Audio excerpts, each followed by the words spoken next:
Hello there, very good evening and welcome to Primetime News here on Newsfirst, where the people come first. You're joining me, Naveksha Gunasekara. Let's start off by taking a look at your headlines for tonight.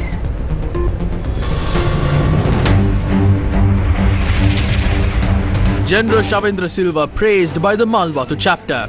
Saudi Crown Prince receives a written letter from the President of Sri Lanka.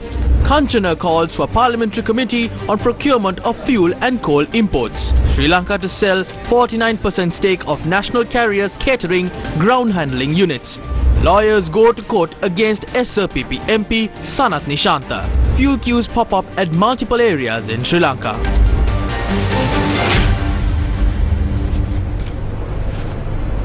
In your top story tonight, Chief of Defence Staff General Shavendra Silva was in Kandy to meet the Mahanayaka of the Malwatu chapter. Chief of Defence Staff General Shavendra Silva, who was bestowed with the honorary title of Mahamanya Pratapadi Keshwara, visited the Malwatu Viharaya on Monday and obtained blessings from the Mahanayaka of the Malwatu chapter of the Siam sect, Most Venerable Tibbatuave Sri Sumangala Thero.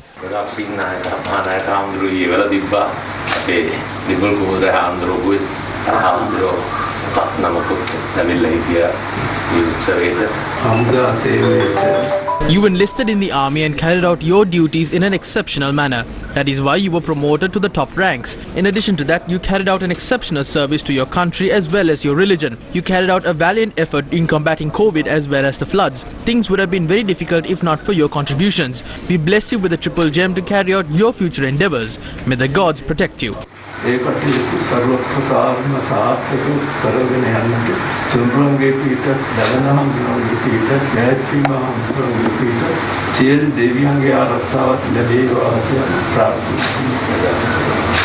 Thereafter, General Shavendra Silva called on the Anunayaka of the Malwatu chapter of the Siam sect, Most Venerable Aggamaha Pandita Nyangoda Sri Vijita Siritero.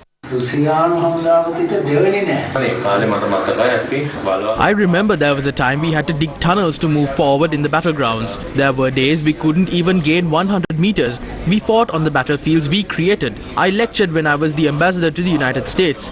The students there were exceptionally keen on learning the tactics we used to win the war. We should preserve those strategies considering how our soldiers fought.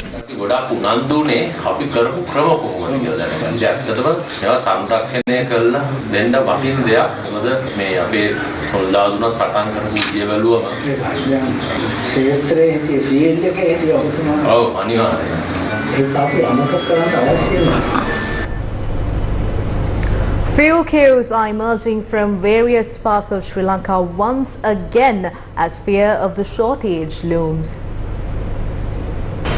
Fuel queues were witnessed in Colombo and other parts of Sri Lanka this morning, and reports suggested that many filling stations had not received fuel during the course of the day.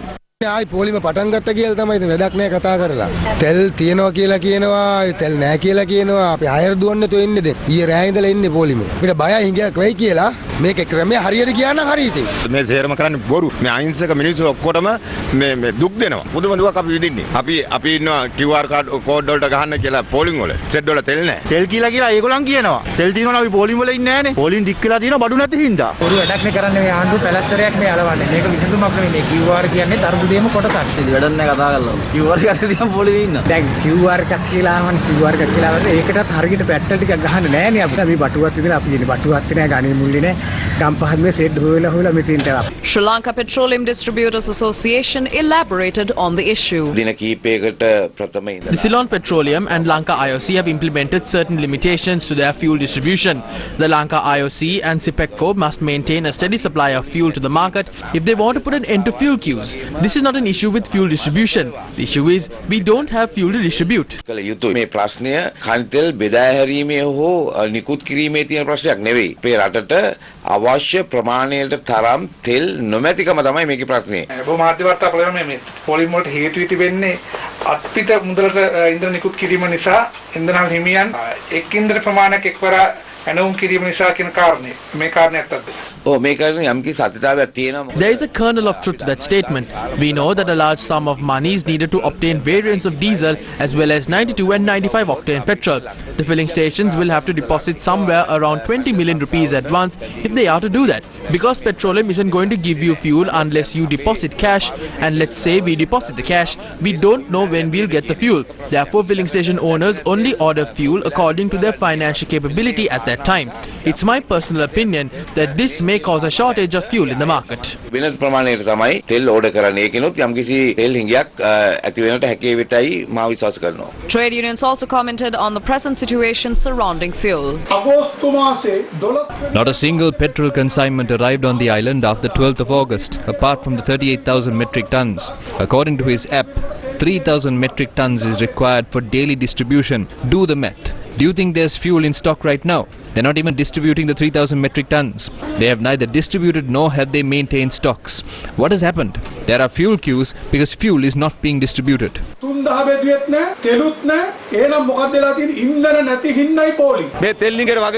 The energy minister must be held responsible for this shortage of fuel in the market. He is the one that set limitations to the distribution when the CPC had sufficient stocks with them.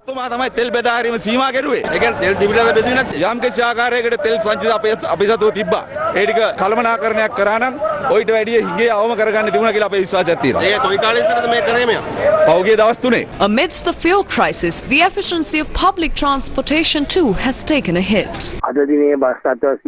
Buses are only operating at 50 to 60% capacity. Buses were only operating at 15% capacity yesterday. That is because we had to conserve fuel for today and tomorrow. We still haven't received adequate stocks of fuel for our buses. If the authorities can come up with a way forward where we can receive adequate amounts of fuel, then we too can go back to operations as usual.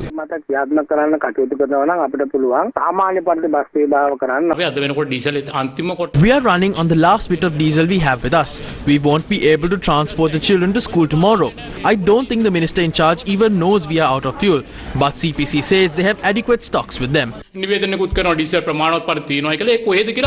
The Ceylon Petroleum Corporation yesterday said that it has sufficient stocks of diesel, petrol and kerosene. It added that the petroleum products will be distributed to ensure there is no shortage in the local market. It noted that the Sapugaskanda oil refinery resumed operations and that it is capable of producing all the necessary petroleum products for the local market. Further, the CPC said the procurement for future petroleum supply is currently underway and requested the public not to be misled by false rumours of a fuel shortage. Lanka IOC announced that it has not limited the distribution of fuel to its filling stations. Saudi Crown Prince Mohammed bin Salman on Sunday received a written message from President Ranil Wickremesinghe.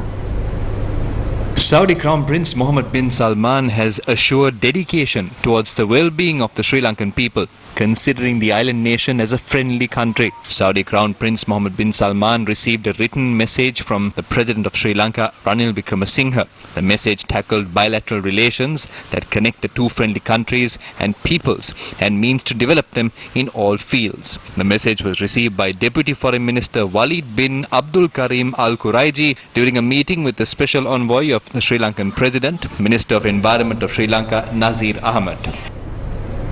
A request was made in Parliament to form a parliamentary committee on procurement of fuel and coal imports. Sri Lanka's Minister of Power and Energy, Kanchana Wijesekara, requested the Speaker in Parliament to establish a parliamentary committee for the procurement of fuel and coal imports. As the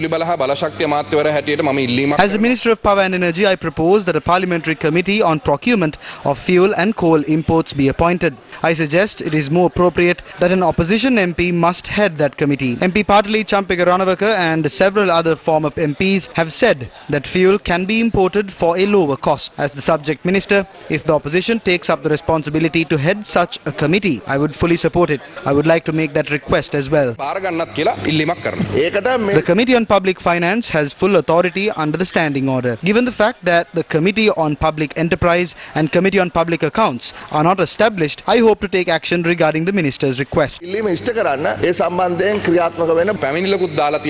have filed a complaint to the CID. Provide your information to them as well. I suggest that he can take take up the chairmanship of the committee that will streamline the procurement process.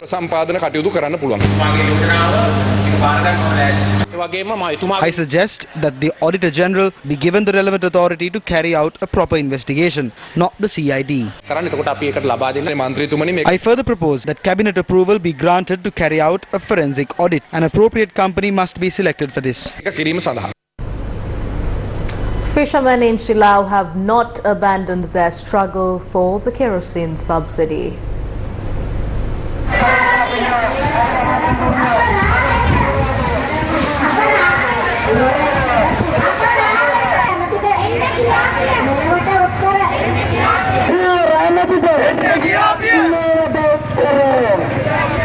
Sri Lankan fishermen from the coastal town of Chilau have been protesting for almost 2 weeks, demanding a subsidy for kerosene after the government decided to increase kerosene prices. Fishermen from Vennapur and Karupane marched to the Chilau town in support of the ongoing protest. Every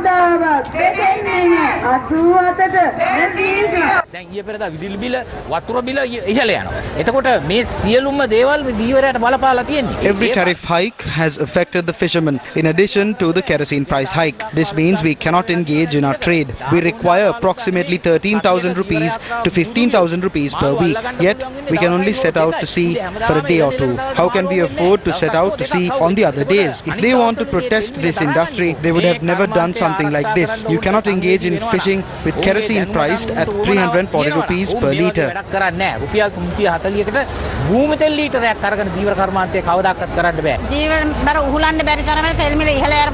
The cost of living is very high. We cannot afford anything. That is the reason why we have taken to the streets for 2 weeks. If the kerosene prices are reduced, the fishermen will not be on the streets like this. These are daily wage fishermen. Their families are suffering because they cannot set out to sea.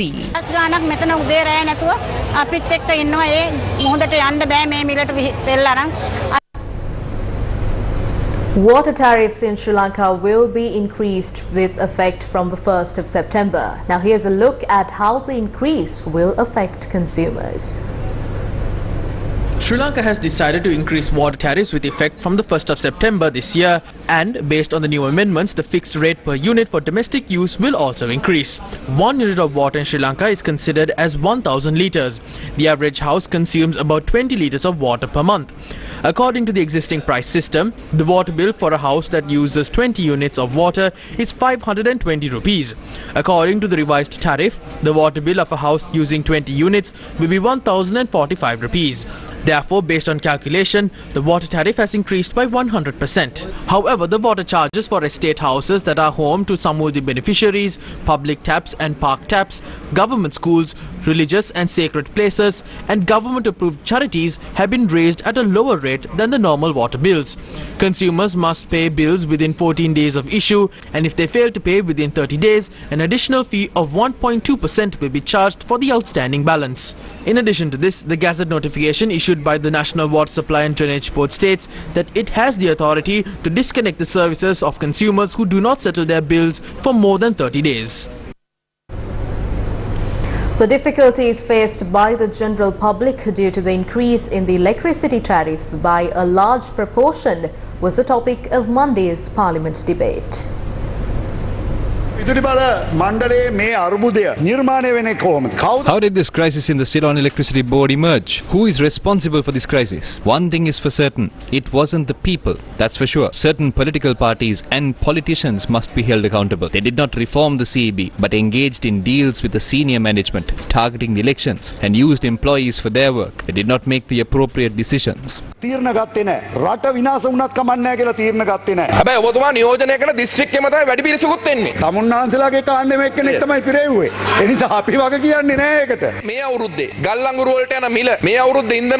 the cost of coal as well as fuel have increased significantly compared to last year. Fuel that was 110 rupees last year is 430 now. The majority of households consume energy between 0 and 30. 1.4 million households paid 105 rupees. That amount has increased up to 360 rupees. Yes, it's a high percentage. Just think about it. You said that inflation is sky high. prices of products have increased in the market. Is there anyone who can't pay an electricity bill of 360 rupees? That is not a possibility. Even a loaf of bread is 200 rupees now. මාසෙකට විදුලි බිලක් හැටියට ගෙවන්න නොහැකි කවුරුත් ඉන්නවද? ගෙවන්න නොහැකියාවක් තියෙන විදියක් නැහැ. අද පාන් ගෙඩියකට රුපියල් 200ක් ගෙවනවා. දැන් මේ හදිසි විදුලි බිල වැඩි කරන්නේ ඇයි? විදුලි බිල විතරක් නෙමෙයි. ගෑස් බිල, විදුලි. Why are they increasing the price of electricity all of a sudden? Not only the electricity bill, but the price of gas and fuel has also increased. Why aren't you being direct? The IMF submitted Article 4 on the 2nd of March. There are 5 clear conditions recommended by the IMF Director Board. First is to increase income taxes and decrease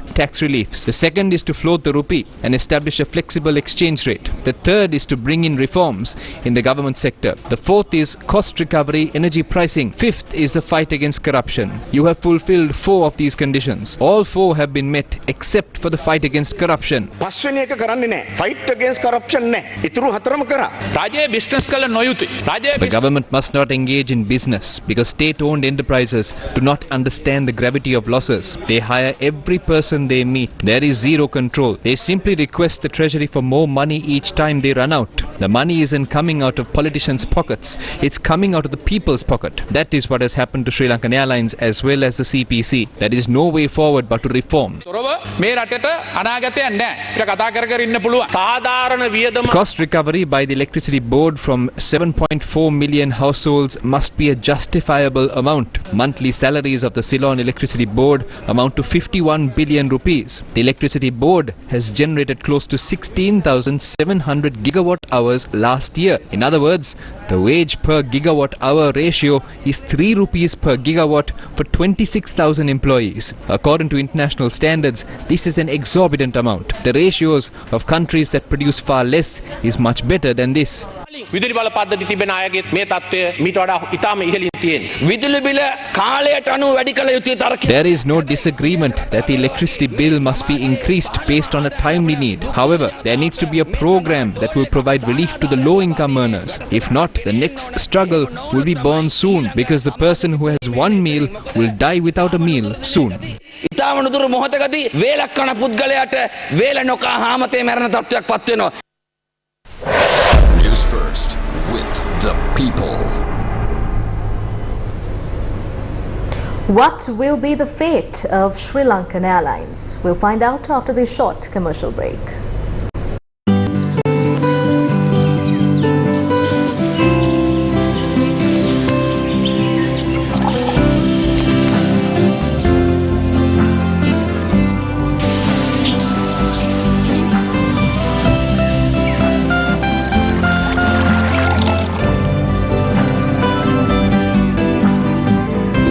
පුරා ගලන මේ සතුට සුරක්ෂිත කරන්නේ Eslon Inside. Eslon ජීවයයි ජලයයි ජීවිතේ. Welcome back to the news. US Ambassador to Sri Lanka Julie Chong said that the United States of America will support the island nation through the IMF if an agreement can be reached. She said the United States of America will redouble efforts to support Sri Lanka through ongoing efforts like financing for SMEs, fertilizer and seeds for farmers, education exchange and training to strengthen public financial management. She made these comments speaking to the US Sri Lanka Business Council in Colombo on ways United States and Sri Lankan businesses can collaborate to ensure Sri Lanka gets back on the path to prosperity. In more local news, the Japanese government handed over a donation to help Sri Lanka respond to the rising food insecurity. The first tranche of food assistance pledged by the government of Japan earlier this year was provided through the United Nations World Food Programme to Sri Lanka, where more than 6 million people, nearly 30% of the population, are facing a worsening food crisis. Mizukoshi Hidaiki, Ambassador of Japan to Sri Lanka, handed over the donation to Nalin Fernando, Minister of Trade, Commerce and Food Security, in the presence of Abdur Rahim Siddique, WFP representative and country director, during a ceremony held at the Ministry of Trade, Commerce and Food Security, today. The first tranche forms part of a donation consisting of rice, lentils and oil and valued at $1.5 million, which will be distributed by WFP to approximately 15,000 people in both urban and rural areas and 380,000 school children. A recent survey by WFP and FAO indicates that many of the households, over 60%, are resorting to coping mechanisms such as reducing portion sizes and eating less nutritious food, which could aggravate the already high malnutrition rates among women and children. Anurakumara Disanayake, the leader of the National People's Power, commented on suppression of dissent on Sunday.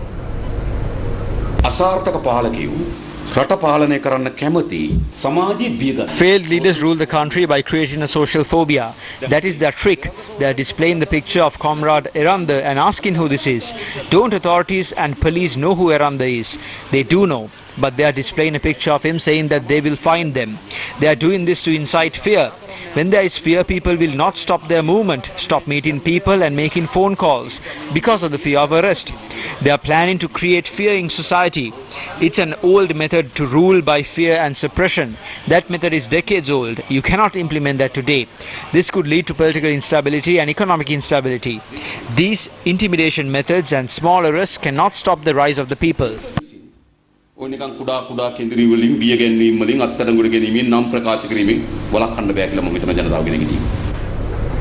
international press conference on unlawful detention and intimidation of peaceful protesters was held via Zoom today. The press conference focused on the recent cases of state-sanctioned unlawful detention, arrest and intimidation of peaceful protesters. Who are the people that he repeatedly contacted through his telephone. So it is very clear. Actually, I think around 1,000 times he contacted me. So because of the reason, when their students were arrested, they are consulting lawyers. Likewise, actually, he took several calls to Sajid Premadasa because IUSF repeatedly invited political parties. He took several calls to Mr. Sumandiram. So actually they invited these parties. So then they are repeatedly questioning why you call these people. So it is his right. Yeah, actually he's a convener. He's not a, he's a leader. So he's a student leader. So he has to take call. Assaulting with baton charge, tear gas, and we know right now the tear gas they had been using have been fire tear gas, where many of us are still suffering with so many breathing problems. And these terrorist acts in this state terrorism, they have arranged court cases, 3 court cases for occupying July 9 the President's house and also violating court order according to them on May 28, where I was not informed directly, and also occupying President's Secretariat. When people are dying in the queues, when people are hungry, and when children are suffering in malnutrition, can a citizen wait silent? Can students who aspire a better future be silent? So this is a real social justice involvement. Activists have gone to the CID seeking a probe on the hotel in Singharaja that was razed to the ground, citing its ownership. The Sarva Pakshika Aragalakaru organization filed a complaint with the CID today. The Daily Mirror reported that the Singharaja Eco Lodge was owned by former President Mahinda Rajapaksa's son Rohit Rajapaksa. Then it was stated that it was owned by Chichi. We request the CID to probe the truth into this. Is this hotel owned by him? If so, how can he own a hotel without any means of income? We request an inquiry. මේ හෝටලය ඒ දවස්වල මේකේ නම සඳහන් වුණේ යෝෂිත රාජපක්ෂ මහත්මයාගේ කියලා. ඇත්තට මේක සම්බන්ධයෙන් වෙච්ච යම් ප්‍රකාශයන් පිළිබඳව සජීව චාමිකර කියන පරිසර සංරක්ෂණ වේදිකාට At first, it was said that this hotel was under Yoshida Rajapaksa's name. Yoshida Rajapaksa has filed a letter of demand to the environmentalist Sajiva Chamikara regarding the comments he made regarding this. However, this has been confirmed by the media. The media reported that 4 people behind the burning of the hotel were arrested. The media has also reported that the hotel belongs to the Rajapaksa family. Massive environmental damage has taken place when constructing this hotel. විශේෂයෙන්ම මේ තියෙන හෝටලය අපි කියන්න ඕනේ ඒකේ helicopter රංගනයක් හදලා තිනවා. The hotel has a helipad the size of a football field. It's carpeted. Where does the waste material go? This proves that the Rajapaksas brutally use their power to increase their capital. This is only one example of that. නිදර්ශකයක් විතරයි මේ පේන්න තියෙන මේ සාධකය. However, speaking exclusively to Newsfirst, Rohitha Rajapaksa said that he owns a partnership property in the area in question and the hotel was constructed after meeting all the legal requirements. Rohitha Rajapaksa also said that if any wrongdoing had been committed, a judicial process can be initiated against it. Responding to the baseless and false claims, Rohitha Rajapaksa said those making such allegations must be prepared to face the legal action that his faction will be instituting against them. Sri Lanka's opposition leader Sajith Premadasa claims that the government continues to waste public funds in the midst of an economic crisis.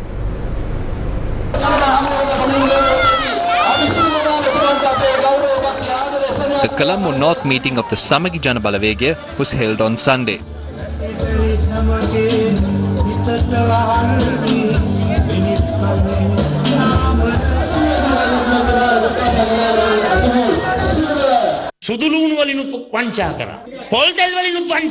They looted from garlic and coconut oil. The sugar scam was bigger than the central bank bond scam. They're taking looting to a whole other level. The coal scam is the latest in the mix. They're looting from the coal shipments that are required to produce electricity. They're inviting us to establish an all-party government when they're looting $1.5 billion from coal deals. And they have the audacity to invite us to sit in their table. They try to buy the wrong man. They try to bribe us every day by inviting us to join their government. I don't believe they can revive the country and loot at the same time. We don't believe they can revive this country by suppressing the people, by taking away their freedom of speech through the exploitation of the PTA.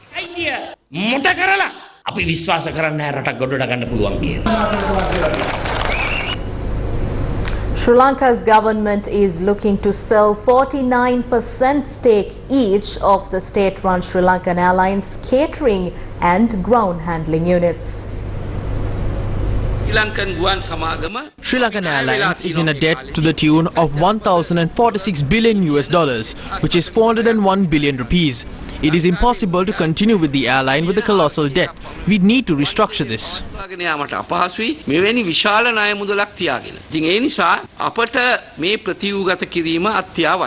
Sri Lankan Airlines, the country's national carrier, flies to 37 destinations across 23 countries. The airline, formed in 1979 as Air Lanka, was rebranded as Sri Lankan Airlines under the management control of Emirates in 1998 to 2008, and it made a profit of 22 million rupees during that period. The airline was then taken back by the government of Sri Lanka, and in 2010 it became a state-owned enterprise that has been making losses for the past decade. Sri Lankan Airlines, that made a loss of 28,930 million rupees in 2017, made a record loss of 47,198 million rupees in 2020. In 2021 it dropped to 45,231 million rupees, and according to the unaudited data for 2022, the loss is at 164,733 million rupees. In the restructuring program, first the Sri Lankan catering will come, thereafter the Sri Lankan ground handling will come, thereafter the Sri Lankan airline will come thereafter. That is the sequence. No, the problem is that I have been advised by the Civil Aviation Authority on the legal position that Sri Lankan should hold 51% of the shares in the Sri Lankan Airlines to retain the landing rights. Unless we negotiate it separate with each and every country, that may take time. So really we are giving priority to any Sri Lankan entrepreneur who will come with the airline. However, trade unions disagreed with the decision during a meeting with the minister. So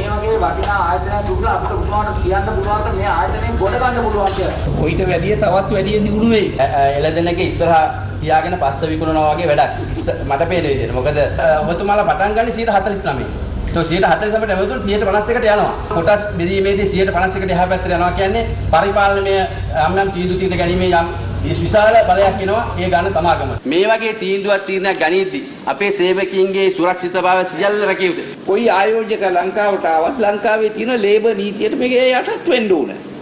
හරිද? කම්කරු නීතියට පිටින් ඒ අයට ඇවිල්ලා වැඩ කරන්න පුළුවන් කමක් නැහැ. A Sri Lankan lawyer has filed a petition with the Court of Appeal seeking a punishment on the Sri Lanka Potujana parliamentarian for contempt of court. The petition was filed by attorney-at-law Priyalal Sirisena, SLPP MP Sanath Nishanta, the Bar Association of Sri Lanka and the Attorney General of Sri Lanka have been named as respondents. Moving on to more local news, Sri Lanka's opposition alleged that the government has awarded a coal tender with zero transparency as a company named Black Sand Commodities that was not involved in the pre-bid process was included when the bids were opened. SJB MPs Dr. Harsha De Silva and Nalin Bandara, speaking in Parliament on Monday, repeatedly called for an inquiry into the matter, citing corruption and malpractices. However, the Ministry of Power and Energy noted that the tender was awarded to the lowest bidder, also considering the country's present state of finances. However, SJB MP Nalin Bandara stressed that the local agents of the two companies that have been supplying coal to Sri Lankan power plants, namely ZOKG and Swiss Singapore, are the Rajapaksas. He also challenged the minister to appoint a committee to investigate how tenders were awarded for the Norochole power plant ever since it was installed, as well as those involved in those transactions.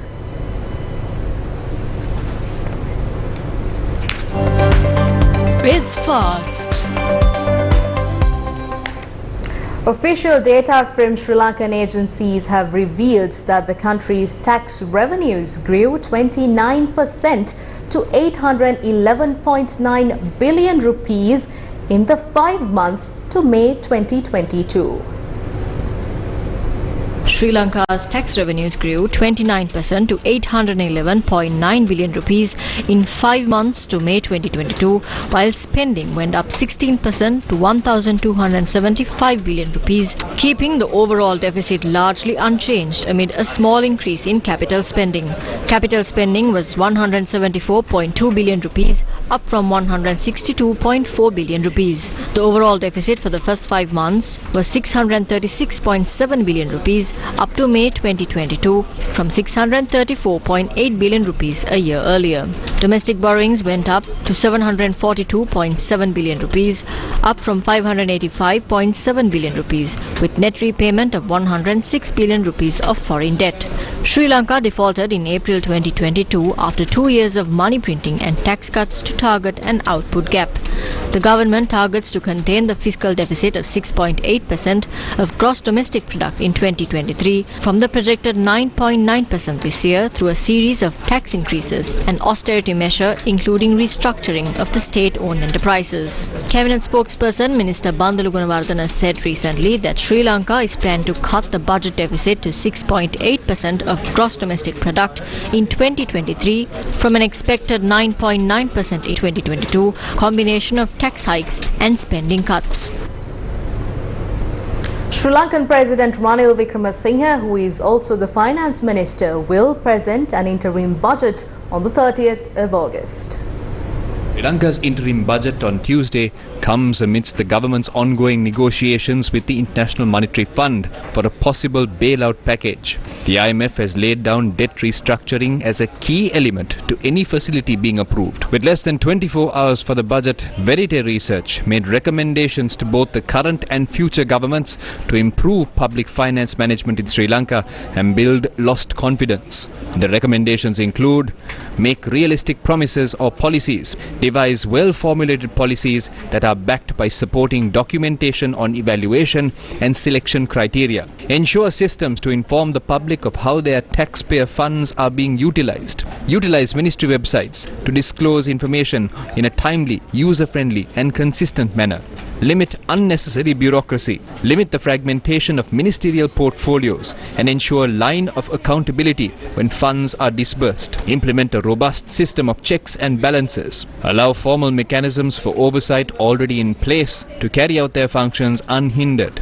This includes parliamentary committees and the National Audit Office. Verite Research notes that greater visibility of execution is critical to improve budget credibility. It adds that poor management of public funds has played an indisputable role in Sri Lanka's economic crisis. Studies conducted by Verite over the past year highlight the lack of visibility to be a key factor that erodes public confidence in government budgets. The studies reveal that Sri Lanka ranks low on budget transparency compared to the rest of the world. As per the 2021 Open Budget Survey, Sri Lanka was ranked 93rd out of 120 countries globally for budget transparency. The country received a score of 30 out of 100, which is a significant drop from its previous score of 47 out of 100 in 2019. Progress of budget proposals worth 81.5 billion rupees remains a secret. The Budget Promises Dashboard by Verite Research tracks the progress and transparency of Sri Lanka's national budget each year. Of the proposals tracked from the 2021 budget, no information was available to assess the implementation of budget proposals accounting for 81.5 billion rupees. Only 6% of promises made in the 2021 budget were fulfilled. Only 6% of expenditure proposals tracked in the 2021 budget were classified as fulfilled. This means that the government fully implemented just 6% of projects planned for 2021, neglecting key development projects related to provision of health services, water supply and children's education. Exceptional personalities aren't born. They are made out of hard work, sweat, tears and power of will that just doesn't give up. This is a story of a Sri Lankan girl, though physically challenged, has beaten the odds that were against her. 2012 Grade 5 Scholarship Exam, 153 marks. 2019 Ordinary Level Examination, 8 A's, 1 B. 2022 Advanced Level Examination, Commerce Stream, 3 A's. Those were the education results of Rashmi Nimesha Gunawardana from the Ahaliagoda National School, who secured outstanding advanced level results despite being physically challenged. She is a young Sri Lankan girl who has challenged every challenge that came her way. She never let her disability undermine her hard work, strength and courage. She also brought home the gold medal in the Global IT Challengers Tournament held in Vietnam. I feel a sense of humble pride. My parents, my sister as well as my teachers put in a great effort to educate me. I'm grateful for them.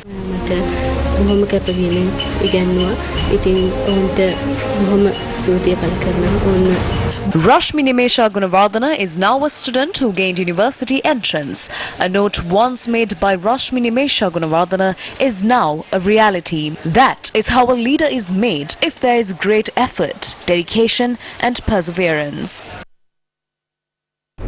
The third phase of the Divi Savia program, supported by LOLC Holdings, continues in a bid to help the worst affected by the economic crisis in Sri Lanka. On the 24th day of the third phase, essential food packages are being distributed to the poverty-stricken families in the Chilau district.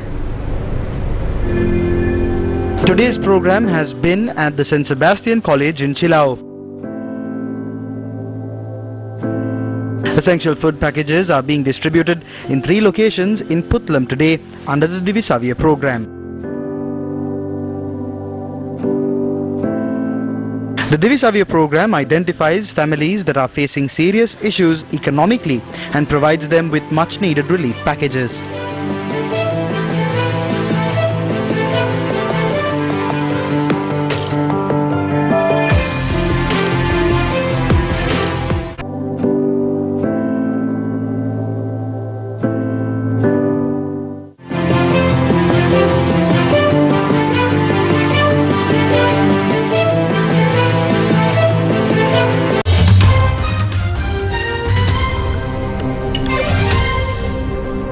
Belgium's energy minister has warned that EU countries will face 5 to 10 terrible winters if nothing is done to reduce natural gas prices.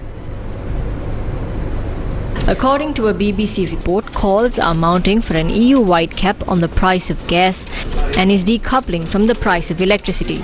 EU states have been struggling with huge energy price hikes since key gas supplier Russia invaded Ukraine in February, triggering sanctions. Countries backing Ukraine are trying to cut imports of Russian gas and oil. Russia, which supplied EU with 40% of its gas last year, has turned restricted supplies. Belgian energy minister wrote on Twitter that gas prices in Europe needed to be frozen urgently, adding that the link between gas and electricity prices was artificial and needed to be reformed. Electricity prices have also been soaring in Europe and reached record high this week. Austria's Chancellor Karl Nahames said, quote, "We have to stop this madness that is happening right now on energy markets," end quote. Electricity prices must go down, he said, calling on the EU to decouple electricity and gas prices. He added, quote, "We cannot let Russian President Vladimir Putin determine the European electricity price every day," end quote. Natural gas is widely used to generate electricity because gas prices have risen this cost more. Significantly, this price is used when buying electricity wholesale when it comes from such cheaper renewable resource. Germany, the largest importer of Russian gas in 2020, has been racing to bolster its gas reserves before winter despite Russia cutting deliveries. Its aim is to fill its gas capacity to 85% by October. It has implemented energy-saving measures to do so.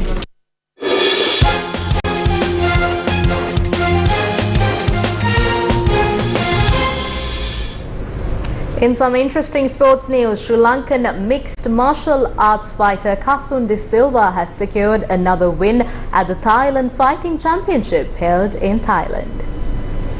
ඇත්ත කෙටියෙන් දත්ත වැඩියෙන් cyber අවකාශයේ කලබන වුවත් සලකුණ News First YouTube channel අදම subscribe කරන්න.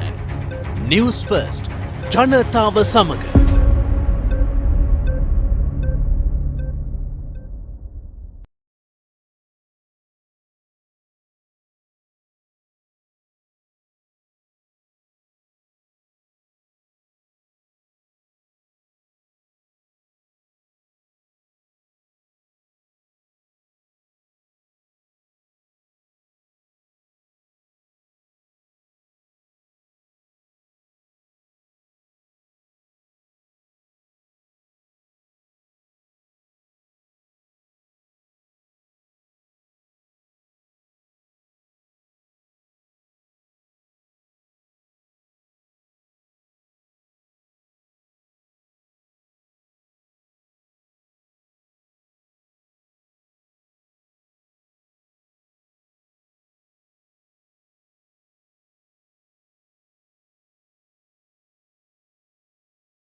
And that's a wrap of Primetime News here on News First, where the people come first. For all these stories and much more, you can visit our website, that is www.newsfirst.lk. Thank you for joining. Good night.